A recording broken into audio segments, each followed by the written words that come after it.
आज दक्षिण एशिया की उस महागाथा को समझते हैं कि कैसे भूगोल ने इस पूरे क्षेत्र के इतिहास और यहां बसने वाले करोड़ों लोगों की किस्मत तय की। सोचने वाली बात है ना? कि आखिर दुनिया का सिर्फ एक हिस्सा पूरी इंसानियत के लगभग एक चौथाई लोगों का घर कैसे बन गया। आइए इस पहेली को सुलझाते हैं और उन घटनाओं की श्रृंखला को देखते हैं जिन्होंने इस अद्भुत क्षेत्र को गढ़ा है। ठीक है, तो सबसे पहले ये साफ कर लेते हैं कि जब हम इस इलाके की बात करते हैं तो हमारा मतलब क्या होता है, क्योंकि यहाँ भूगोल और राजनीति मिलकर एक बहुत ही दिलचस्प कहानी बनाते हैं। देखिए, अगर हम सिर्फ भूगोल के नजरिए से देखें तो भारतीय उपमहाद्वीप जमीन का एक बहुत ही साफ साफ हिस्सा है। एक तरफ ऊंचे हिमालय हैं और बाकी तरफ विशाल समुद्र। ये इसे कुदरती तौर पर बाकी एशिया से अलग कर देते हैं। अच्छा, यहाँ एक छोटा लेकिन बहुत जरूरी फर्क है। भारतीय उपमहाद्वीप एक भौगोलिक शब्द है, मतलब ये जमीन के उस टुकड़े की बात करता है जो इंडियन प्लेट पर है। दूसरी तरफ दक्षिण एशिया एक राजनीतिक शब्द है, जिसमें इस इलाके के देश आते हैं, जैसे कि श्रीलंका और मालदीव जैसे द्वीप भी। अब जरा समय में बहुत पीछे चलते हैं और देखते हैं कि यह सब शुरू कैसे हुआ। इसकी शुरुआत हुई थी धरती के इतिहास की सबसे नाटकीय घटनाओं में से एक से। सोचिए, ये पूरी प्रक्रिया लाखों सालों तक चली। जमीन का एक विशाल टुकड़ा यानी इंडियन प्लेट अपने सुपर कॉन्टिनेंट से टूटकर उत्तर की ओर बढ़ा और यूरेशियन प्लेट से टकरा गया। ये टक्कर इतनी जबरदस्त थी कि इसके दबाव से दुनिया की सबसे ऊंची पर्वत श्रृंखला हिमालय का जन्म हुआ। इसने सचमुच दुनिया का नक्शा ही बदल दिया। और देखिए, पहाड़ों की वो विशाल दीवार सिर्फ आसमान को नहीं छूती, बल्कि वो इस क्षेत्र के मौसम की सबसे बड़ी ताकत मॉनसून का इंजन भी है। तो ये मॉनसून, जो इस पूरे उपमहाद्वीप की धड़कन है, आखिर काम कैसे करता है? इसके पीछे का विज्ञान क्या है? सब कुछ सूरज से शुरू होता है।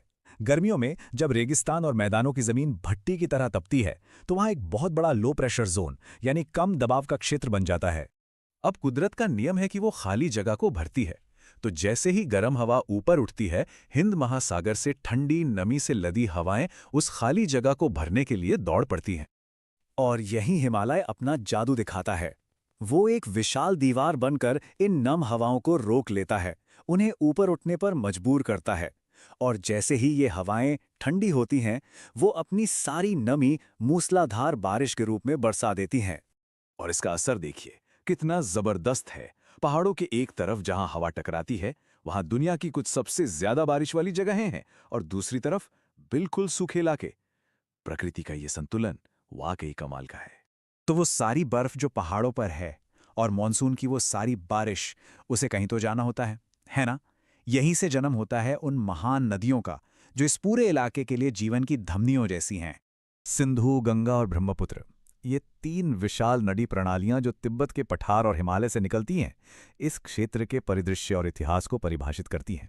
ये नदियां सदियों से अपने साथ पहाड़ों से उपजाऊ मिट्टी बहाकर लाती रही हैं। इसी मिट्टी से विशाल सिंधु गंगा के मैदान बने, जो आज दुनिया के सबसे ज्यादा उपजाऊ कृषि क्षेत्रों में से एक हैं। और जाहिर सी बात है, जहां उपजाऊ जमीन और भरपूर पानी हो, वहां इंसानी बस्तियां तो बसेंगी ही।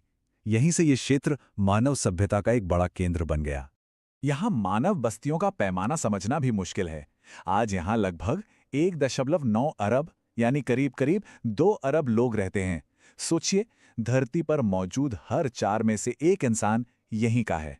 अगर इन आंकड़ों पर नजर डालें तो एशिया के 5 सबसे ज्यादा आबादी वाले देशों में से 3, भारत, पाकिस्तान और बांग्लादेश, इसी उपमहाद्वीप पर मौजूद हैं।